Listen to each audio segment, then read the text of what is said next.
الرحمن الرحيم ولا يحسبن الذين كفروا أنما نملي لهم خير لأنفسهم إنما نملي لهم ليزدادوا إثما ولهم عذاب مهين ما كان الله ليذر المؤمنين على ما أنتم عليه حتى يميز الخبيث من الطيب وما كان الله ليطلعكم على الغيب ولكن الله يجتبي من رسله من يشاء فآمنوا بالله ورسله وإن تؤمنوا وتتقوا فلكم أجر عظيم ولا يحسبن الذين يبخلون بما آتاهم الله من فضله هو خير لهم بل هو شر لهم سيطوقون ما بخلوا به يوم القيامة ولله ميراث السماوات والأرض واللہ بما تعملون خبیر۔ ہماری گفتگو تفسیر ترتیبی قرآن شروع قرآن سے یہ گفتگو کا آغاز ہوا سورہ الحمد سے، اور الحمدللہ آج چوتھے پارے میں سورہ آل عمران کی آیت نمبر 178 میں ہماری گفتگو ہے۔ ھدی للمتقین، قرآن اسی ہدایت کے مقصد کو لے کر، کیونکہ ہدایت اس وقت ممکن ہے جب قرآن سمجھ میں آ جائے۔ ٹھیک ہے، مجالس ہدایت کے لیے، جشن ہدایت کے لیے، لیکن ہدایت کا جو منبع ہے، سرچشمہ ہے، وہ قرآن ہے۔ قرآن کے بغیر ہدایت ممکن ہی نہیں ہے، خاص طور پر انفرادی طور پر۔ مجالس، کتنی مجالسیں ہیں محرم اور سفر میں، کتنے جشن ہیں، مولانا کتنی باتیں آپ کے لیے کریں گے، لیکن جب آپ خود چاہیں گے کہ میں ہدایت حاصل کروں، آپ قرآن کھولیں، کتاب الہی کھولیں، اپنے کمرے میں، مسجد میں، تنہا، اور ہدایت حاصل کریں۔ ہدایت کے لیے ضروری ہے کہ آپ کو ترجمہ حد اقل کم از کم آتا ہو۔ اسی مقصد کے لیے ہم نے یہ شروع کیا کہ ترتیباً ایک ہمارا سلسلہ جاری ہو، تاکہ یہ مومنین کے لیے ایک سہولت ہو انشاءاللہ۔ سورہ 178 میں خداوند متعال کیا ارشاد فرما رہا ہے؟ وہ لوگ کہ جو کافر ہیں وہ کبھی یہ گمان نہ کریں کہ انما نملی لہم، کہ ہم نے انہیں مہلت دی ہے۔ نمل یعنی مہلت، کہ ہم نے ان کو مہلت دی ہے، یہ مہلت خیر لانفسہم، ان کے لیے بہتر ہوگا۔ یہ خیال باطل خیال ہے۔ کبھی کافر، مشرک، منافق، دشمن اسلام یہ خیال نہ کرے کہ اس کو جو مہلت ہم نے دی ہے، نملی ہم نے جو دی ہے، خیر لہم، ان کے لیے اچھا ہوگا۔ نہیں، ان کے لیے اچھا نہیں ہے۔ انما نملی لہم، ہم انہیں مہلت دیتے ہیں، لیزدادوا، تاکہ اضافہ ہو، زیادہ ہو، اثما، ان کے گناہوں میں، اس لیے ہم مہلت دیتے ہیں۔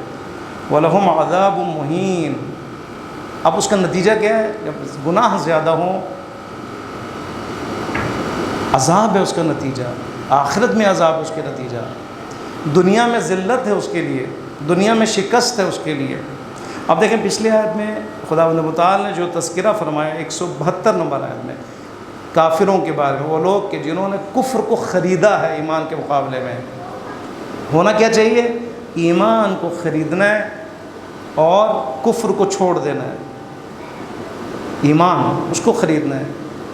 اب المومنین کے لیے جو آیت آئی کہ جنہوں نے لیلۃ مبیت میں خدا کی مرضی خریدی ہے، نہیں ہے، فضائل کے طور پر بیان کیا جاتا ہے۔ یہ ہدایتی آیت ہے، ہدایت کے لیے یہ کیا فرمائیں؟ وہ لوگ کہ جو کفر خریدتے ہیں، وہ ایمان کے مقابلے لن یضر اللہ، اللہ کو بالکل ذرہ برابر بھی نقصان نہیں پہنچا سکتے۔ جنہوں نے کفر خریدا ہے، یہ خریدے سے کیا مراد ہے؟ یہ کہ جو کافر ہے ایک باقاعدہ خرید رہا ہے، جان بوجھ کر ضدی ہو رہا ہے، جان بوجھ کر دشمن بن رہا ہے، جان بوجھ کر انقلاب کے مقابلے میں آ رہا ہے، جان بوجھ کر، یعنی خریدنا، باقاعدہ خریدا جا رہا ہے ایک مال کو۔ فرماتے ہیں وہ اللہ کو کچھ نہیں بگاڑ سکتے، ان کے لیے پھر دردناک عذاب ہوگا۔ اب یہاں پہ اس آیت مبارک میں ممکن ہے کسی کے بارے میں ذہن میں سوال ہے، خوب اگر خداوند متعال یہ فرما رہے کہ وہ غلط راستے پر ہیں، غلط راہوں پر ہیں، تو خداوند متعال ان سے بدلہ کیوں نہیں لیتا؟ ٹھیک ہے، اگر خداوند متعال یہ فرما رہا ہے جنہوں نے کفر کو خریدا ہے ایمان کے مقابلے میں، اللہ کو تو وہ نہیں نقصان پہنچا سکتے، ان کے لیے قیامت کے دن عذاب ہے علیم، علیم یعنی دردناک، درد لانے والا عذاب ہے ان کے لیے۔ لیکن وہی خدا یہاں پر کیوں سزا دینے میں دیر فرماتا ہے؟ اگر راستہ غلط ہے تو سزا کیوں نہیں ہے؟ فوراً سزا کیوں نہیں ہے؟ آج امریکہ اگر اتنے سالوں سے 50 سال کے قریب انقلاب اسلام سے ٹکرا رہا ہے، غزے میں بمباری کر رہا ہے، یمن میں ظلم کر رہا ہے، باقی جگہوں پہ ظلم کر رہا ہے، شام میں ظلم کر رہا ہے، تو سزا کیوں نہیں ملتی؟ فوراً سزا کیوں نہیں ملتی؟ خداوند متعال نے یہ فرمایا، اس کا جواب اس میں 178 نمبر آیت میں، کافر لوگ یہ گمان نہ کریں، کافر لوگوں کی گمان میں یہ بات نہیں آنی چاہیے کہ جو ان کو مہلت دی جا رہی ہے وہ ان کے لیے بہتر ہوگا، نہیں، مہلت ان کے لیے بہتر نہیں ہے، بلکہ ہم جو ان کو مہلت دیتے ہیں وہ مہلت اس لیے کہ ان کے گناہ اور جرم میں اضافہ ہو، ان کے جرم میں جتنا جرم اتنی بڑی سزا ہے۔ خداوند متعال عادل ہے، ایسا نہیں ہو کہ خدا بغیر جرم کے سزا دے، لہذا خداوند متعال کافروں کے لیے میدان فراہم کرتا ہے، جس طرح ایمان والوں کے لیے میدان فراہم کرتا ہے کہ وہ ہدایت حاصل کریں، وہ قرآن کی طرف آئیں، ان کا ذہن بنے، پازیٹیو بنے، وہ آئیں، وہ گناہ کو چھوڑ دیں، وہ صراط مستقیم پر گامزن ہو، پروردگار میدان فراہم فرماتا ہے ہدایت کے طور پر۔ اسی طرح خداوند متعال کافروں کے لیے بھی میدان فراہم فرماتا ہے۔ اب آپ کو پتہ چلا کہ کیوں ظالم ظلم کرتے ہیں اور ایمان والے ان کے لیے صبر کی تلقین ہے، ثابت قدمی کی تلقین ہے۔ بس یہ شبہہ ذہن میں نہیں آنا چاہیے کہ اگر وہ ظلم کر رہے ہیں، اگر وہ غلط راستے پہ ہیں تو خدا قادر مطلق کیوں فوراً سزا نہیں دیتا؟ فرمایا ہاں سزا، خدا صابر ہے نا، خدا ہماری طرف تھوڑا جلد باز، خدا نے انتقام تھوڑا لینا ہے، جذبہ انتقام خدا کے اندر ہو، خدا کو جلدی تھوڑی ہے ہماری طرح، خدا کو کوئی نقصان تھوڑا پہنچ رہا ہے کہ اگر نہ کریں تو کوئی مثلاً مسئلہ پیدا ہوگا، ایسا نہیں ہے۔ خدا کے لیے کوئی مفاد تھوڑا ہے کہ خدا اس مفاد کے لیے جلدی اقدام کرے، نہیں، خدا کا ہر عمل، خدا کا عمل حکمت پر مبنی ہے، اس لیے خدا حکیم ہے، جس طرح قرآن حکیم ہے خداوند متعال بھی حکیم ہے، خدا کا ہر قدم حکمت کے تحت ہے، اور اس حکمت میں اور سنن الہی میں سے ایک ہے سنت امہال ہے، امہال یعنی مہلت، یعنی خدا کی سنت یعنی ان کی روش، یعنی خداوند متعال کا رد عمل، خداوند متعال کا طریقہ کیا ہے؟ امہال، سنت ہے جو خدا کی، وہ خدا استدراج اور امہال، استدراج یعنی کہ خدا جب سزا دیتا ہے استدراج، تدریجاً خدا سزا دیتا ہے، فوراً نہیں سزا دیتا، اس کو مہلت دیتا ہے، اس کو سوچنے کا موقع دیتا ہے، اس کو آگے بڑھنے کا موقع دیتا ہے، پھر وہ غلط کام کرتا ہے، دوبارہ خداوند متعال اس کو موقع دیتا ہے، پھر دوبارہ وہ جرم جب اس کی بڑھ جائے تو خدا اپنے گرفت میں لے لیتا ہے اسے، فرعون کی طرح۔ فرعون نے کتنا فرعونی کی ہے، آخر میں کیا ہوا انجام؟ نمرود نے کتنی نمرودیت دکھائی، آخر میں کیا انجام ہوا ان کا؟ صدام نے کتنا ظلم کیا، ملینز افراد کو شہید کیا، شہید صدر جیسے، بنت الہدا جیسے تارکول میں اور آگ پر بٹھا کر شہید کیا، شہید بنت الہدا کو گرم تار ابلتے ہوئے تارکول میں پھینکا، جو مجتہدہ تھی۔ ظلم ہے، انتہائی ظلم ہے۔ کیا ہوا انجام؟ اپنے جو لائے انہیں کے ہاتھوں ذلیل و خوار ہوا، تو وہ یہی دیکھ رہا تھا نا کہ میرا حکومت ہے، میری ذمہ جو ہے آزادی ہے، امریکہ میرے ساتھ ہے، استکبار داخلے میرے ساتھ ہے۔ جنگ بھی اس نے اسی لیے کی تھی نا، 8 سال کی جنگ، طاقت ہے، اختیار ہے، سب کچھ میرے پاس ہے، عرب سارے اس کے ساتھ، باقی یورپ سارے اس کے ساتھ، برطانیہ اس کے ساتھ۔ خداوند متعال فرمائے جو مہلت دیتا ہوں وہ ان کے لیے بہتر نہیں ہے، کافروں کے لیے بہتر نہیں ہے۔ ہاں، ایک مہلت کی 2 قسم، ایک مہلت ہے پازیٹیو، ایک نیگیٹو ہے، ایک مہلت ہے کافروں کے لیے، ایک مہلت ہے مومنین کے لیے۔ آپ اور مجھے بھی خداوند متعال مہلت عطا فرماتا ہے۔ اگر ہم ظلم کریں، گناہ کریں، اس کے بعد دیکھیں عذاب نہیں آ رہا، عذاب نہیں آ رہا، خوش نہ ہو، وہاں پر خوش نہ ہو، وہ سنت امہال ہے، استدراج ہے، کافروں کے لیے بھی ہے، مومنوں کے لیے بھی ہے، مسلمانوں کے لیے بھی ہے۔ وہ وہاں پہ خوش نہ ہو کہ ہمیں سب کچھ ملا ہے لہٰذا سارا کچھ بہتر ہے، نہیں، وہ بھی خوش نہ ہو۔ مومن اور مسلمان بھی خوش نہ ہو کہ وہ سیدھے راستے پر ہے لہٰذا کچھ نہیں ہوگا، یا غلط کام کر رہے ہیں اس کو کچھ نہیں ہوگا، گناہ پہ گناہ کیے جا رہے ہیں اس کو کچھ نہیں ہوگا، غیبت پہ غیبت کیا جا رہا ہے اس کو کچھ نہیں ہوگا، لوگوں کی شخصیت پائمال کی جا رہی ہے اس کو کچھ بھی نہیں ہوگا، عزتیں لوٹی جا رہی ہیں، لوٹنے سے مراد یعنی اس کی شخصیت پائمال ہو رہی ہے۔ غیبت اسی کو کہا جاتا ہے نا، تہمت کسے کہا جاتا ہے؟ بلیم، یعنی جو نہیں کیا آپ وہ نسبت دے رہے۔ غیبت کے اندر کیے ہوئے کام کو آپ نسبت دے رہے ہیں اور کہا جا رہا ہے اس کی غیر موجودگی میں، دونوں گناہ کبیرہ ہے۔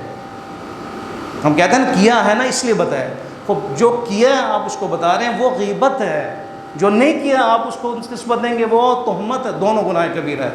کیوں گناہ کبیرہ ہے؟ اس لیے خداوند متعال نے مومن کی عزت کا خیال کیا ہے، وہ خود خدا علیم اور خبیر ہونے کے باوجود بھی کسی کے راز کو افشا نہیں فرماتا، حتیٰ کہ لکھنے ہوئے فرشتے کو بھی خدا نے حکم دیا ہے کہ 8 گھنٹے خبردار لکھنا نہیں ہے، یہ توبہ کرے گا۔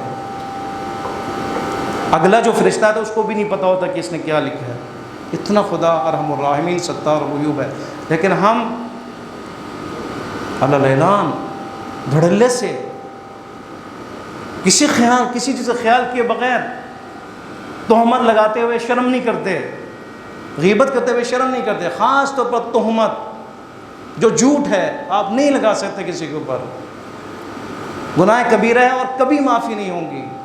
قبر میں عذاب ہے اس کے لیے اس وقت معافی ہے جب تک یہ جس پر بلیم لگایا گیا ہے، الزام لگایا گیا ہے وہ معاف نہ کرتے، آپ کس کس کو ڈھونڈیں گے؟ کافر گمان نہ کریں کہ ہم نے ان کو جو مہلت دی ہے وہ ان کے لیے بہتر ہے، یقیناً ہم نے جو مہلت دی ہے ان کو اس لیے کہ لیزدادوا اثما، ان کے گناہ و جرم میں اضافہ ہو، اور آخرت میں ان کے لیے دردناک عذاب ہے۔ ما کان اللہ لیذر المؤمنین علی ما انتم علیہ، فرماتے ہیں خدا کا طریقہ یہ نہیں ہے کہ وہ مومنین کو چھوڑ دے، آزاد رکھے، علی ما انتم علیہ، جس پر تم ہو۔ خدا بند متعال کا طریقہ نہیں کہ جس طرح کافروں کو خدا مہلت دے رہے آخر میں جرم میں اضافے کے ساتھ عذاب علیم اور مہین ہے، مومن بھی یہ فکر نہ کرے کہ اس کو چھوڑ دیا جائے گا، اس کو چھوڑ دیا جائے گا جس پر وہ ہے، جس راہ پر وہ ہے، یہاں تک کہ وہ خدا خبیث کو طیب سے جدا فرماتا ہے، یعنی مومن کا امتحان لیا جائے گا، امتحان ہے مومن کا، مومن کے لیے اشارہ ہے نا یہ کہ غمگین نہ ہونا کہ اگر کوئی ظالم خوشحال ہے، ترقی کر رہا ہے، پھر بھی ظلم پر اگر وہ کمر بستہ ہے تو آپ خوش نہ ہو۔ ظالم اگر ظلم پر ظلم کیا جا رہا ہے اور پھر بھی وہ خوشحال ہے، آپ نہ کہیں کہ یہ کیا ہو رہا ہے، نہیں، آپ کو خوشحال ہونے کی ضرورت نہیں ہے۔ خدا نے فرمایا یہ مہلت ہے اور اس کے جرم میں اضافے کے لیے، یہ تو خوشخبری ہے نا ہمارے لیے۔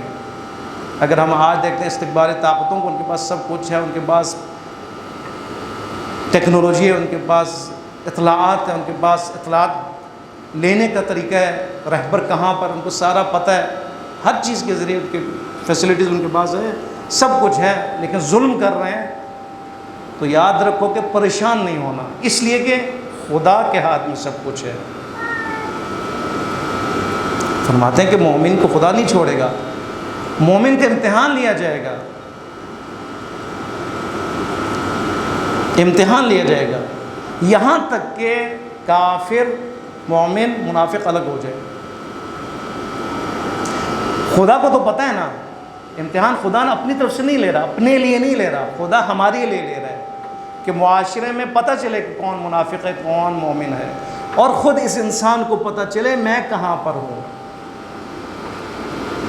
امتحان کا یہ طریقہ ہے۔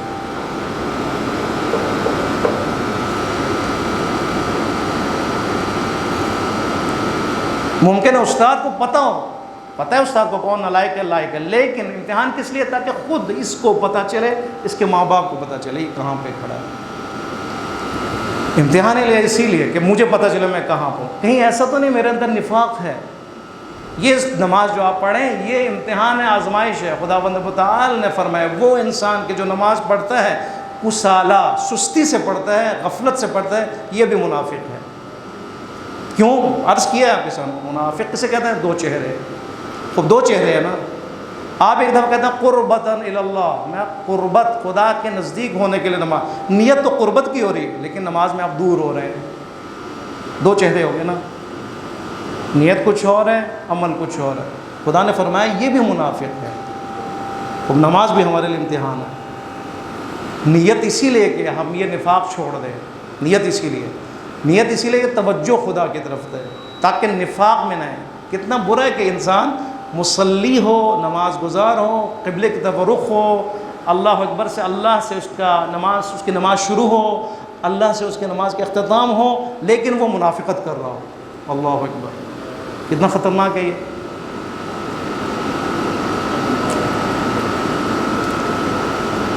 امتحان لیمیز الخبیث من الطیب، تاکہ خبیث یعنی جو بدطینت ہے، خبیث یعنی منافق افراد، خبیث یعنی بد کردار، خبیث یعنی زانی، خبیث یعنی منافق، اور اس کے مقابلے میں طیب پاک، ناپاک اور پاک الگ ہو جائے۔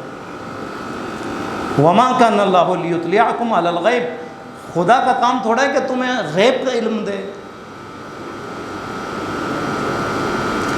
کوئی طریقہ ہے کہ میں اپنے آپ کو جان سکوں یا دوسروں کو جان سکوں معاشرے میں؟ خدا ہر ایک کو علم غیب دے۔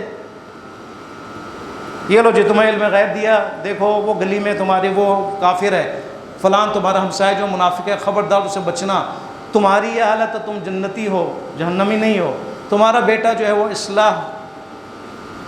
اصلاح کی طرف جائے گا، خدا فرماتے وما کان اللہ لیطلعکم، خدا کا کام یہ نہیں کہ تمہیں اطلاع دے، مطلع کرے، علی الغیب، غیب پر۔ خدا کا کام نہیں ہے کہ غیب کے ذریعے تمہاری حقیقت خداوند متعال تمہیں بتائے، نہیں، امتحان کے ذریعے تمہیں بتائے گا وہ خدا، آزمائش کے ذریعے تمہیں بتائے گا، امتحان لیا جائے گا، تمہیں پتہ چلے گا تم کہاں پر ہو، تمہارے سے نماز دیکھا جائے گا، مسجد میں تمہیں بھیجا جائے گا، مصلی اور اس جانماز پہ تمہیں لایا جائے گا، اور تمہارا امتحان لیا جائے گا تم منافق ہو یا تم مومن ہو۔ غیب کے ذریعے تھوڑا، یہ غیب ان کے لیے، رسول کے لیے، آگے فرما رہے ہیں وَلَكِنَّ اللَّهَ يَجْتَبِي، لیکن خدا انتخاب فرماتا ہے اس غیب کے لیے، مِن رُسُلِهِ، اپنے رسولوں میں سے، مَن یشاء، جس کو چاہے۔ وہاں بھی ہمیں سب کے لیے نہیں ہے، خدا جس کے لیے چاہے، اور کیوں؟ اس لیے کہ ہدایت ہو، کیونکہ ان کو اختیار دیا جائے، ان کو علم دیا جائے، ان کو غیب دیا جائے، علم غیب دیا جائے جتنا خدا چاہتا ہے، تاکہ وہ ہدایت کریں، تاکہ وہ حاکمیت اپنی دکھائیں، تاکہ وہ لوگوں کو سدھار سکیں، اس لیے اس کا فلسفہ بھی یہی ہے۔ لہذا مجھے اور آپ اگر اپنی حقیقت اگر جاننا چاہتے ہیں، خدا فرما رہے ہیں غیب کا علم یہ علاج نہیں ہے، بلکہ کیا علاج ہے؟ آگے دیکھیں، فآمنوا باللہ، اپنے توجہ اس کی طرف نہ رکھو گے، کیونکہ یہ ایک بیک گراؤنڈ ہے، اس کا شان نزول ہے کہ جانے والے رسول اللہ کہتے ہیں ہمیں علم غیب دیں، ہمارا امتحان کیوں لیا جاتا ہے، مشکل میں کیوں پھنسایا جاتا ہے، کیوں جنگ کے ذریعے سے، پتہ نہیں کس مشکل زخم کے ذریعے سے، کیونکہ جنگ احد کے پس منظر میں یہ باتیں ہو رہی ہیں۔ خداوند متعال نے جنگ غزوہ احد کے ذریعے سے امتحان لیا، منافق الگ ہو گئے اور مومن الگ ہو گئے، ہوئے نہیں ہوئے کافروں سے جنگ، لیکن کیا ہو رہا ہے امتحان؟ منافق الگ اور خود مسلمانوں میں چھانٹی ہو رہی ہے۔ فرماتے ہیں کہ غیب کا مطالبہ نہ کرو کہ غیب کا علم مجھے ملے، بلکہ ایمان پر توجہ دو۔ فآمنوا باللہ ورسولہ، اللہ پر ایمان لے کے آؤ اور اس کے رسول پر ایمان لے کے آؤ، اور ایمان کو مضبوط بناؤ، یہ تمہارا کام ہے۔ تمہاری ذمہ داری خدا سے علم غیب طلب کرنا نہیں ہے، تمہاری ذمہ داری ایمان کو مضبوط کرنا، ایسا ایمان کہ تمہارا خدا سے تعلق مضبوط ہو جائے، میدان علم عمل میں جو ہے نا تم مومن نظر آؤ، مجاہد نظر آؤ، صابر نظر آؤ، شاکر نظر آؤ، یہ ہے فلسفہ۔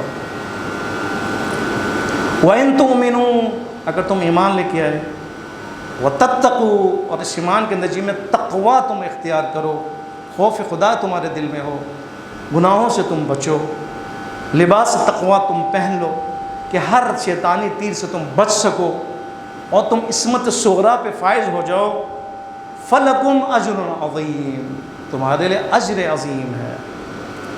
خود یہ ایمان مضبوط کرنا اور با تقویٰ ہونا، یہ خود عمل اور جذبہ، آپ کا ارادہ، یہ کیا ہے؟ اجر عظیم کا باعث ہے۔ یہ خود آپ کی مجاہدت اجر عظیم کا باعث ہے۔ یہ خود آپ کا گر کر اٹھنا اجر عظیم کا باعث ہے۔ یہ خود آپ کا شیطان سے ٹکر لینا اور شیطانی ہتھ کنڈوں سے مقابلہ کرنا اور شیطانی مناظر سے بھاگنا، فرار کرنا، یہ خود اجر عظیم کا باعث ہے، جسے جہاد بالنفس کہا جاتا ہے۔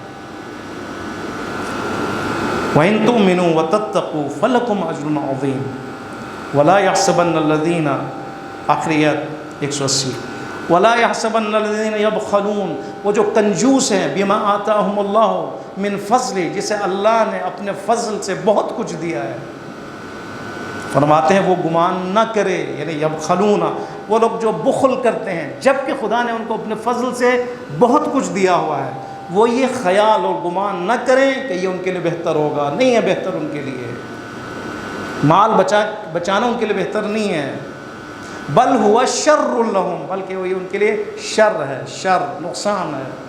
نقصان کیا ہے؟ آگے خداوند مطالبہ ہے، سیطوقون ما بخلوا بہ، جس چیز میں وہ بخل کر رہا ہے وہ چیز قیامت کے دن طوق بن کر اس کو پہنایا جائے گا۔ روایت میں ہے کہ زہریلے سانپوں کو اس کی گردن میں گھمایا جائے گا اور لٹکایا جائے گا۔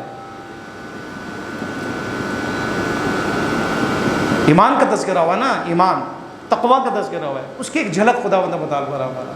اگر کوئی بخیل نہیں ہے، سخی ہے، تو اس کا مطلب ہے ایمان اس کا مضبوط ہے اور وہ باتقویٰ ہے۔ اگر کوئی بخیل ہے، کنجوس ہے، اس کا مطلب ایمان اس کا کمزور ہے، اللہ پر بھروسہ اس کا کمزور ہے، وہ یہ سمجھتا ہے کہ میں خرچ کروں گا تو کم ہو جائے گا اور اللہ جو ہے نا وہ نہیں دے گا، بھروسہ نہیں ہے نا اس کو۔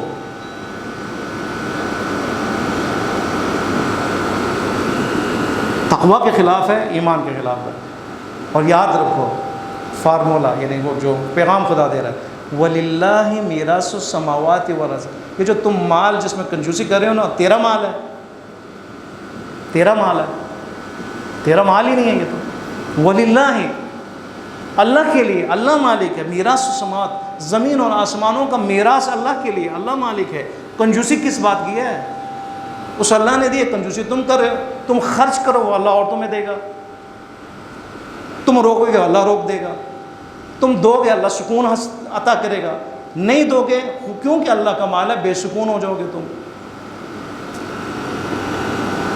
واللہ بما تعملون خبیر، اور اللہ جو کچھ تم انجام دیتے ہو اس کے بارے میں باخبر ہے۔ اگر تم منافق ہو باخبر ہے، اگر تم مومن ہو باخبر ہے، اگر تم کنجوس ہو باخبر ہے، اگر تم سخی ہو باخبر ہے، اگر تم ایمان میں مضبوط ہو باخبر ہے، تقویٰ کی منزل پہ ہو وہ باخبر ہے۔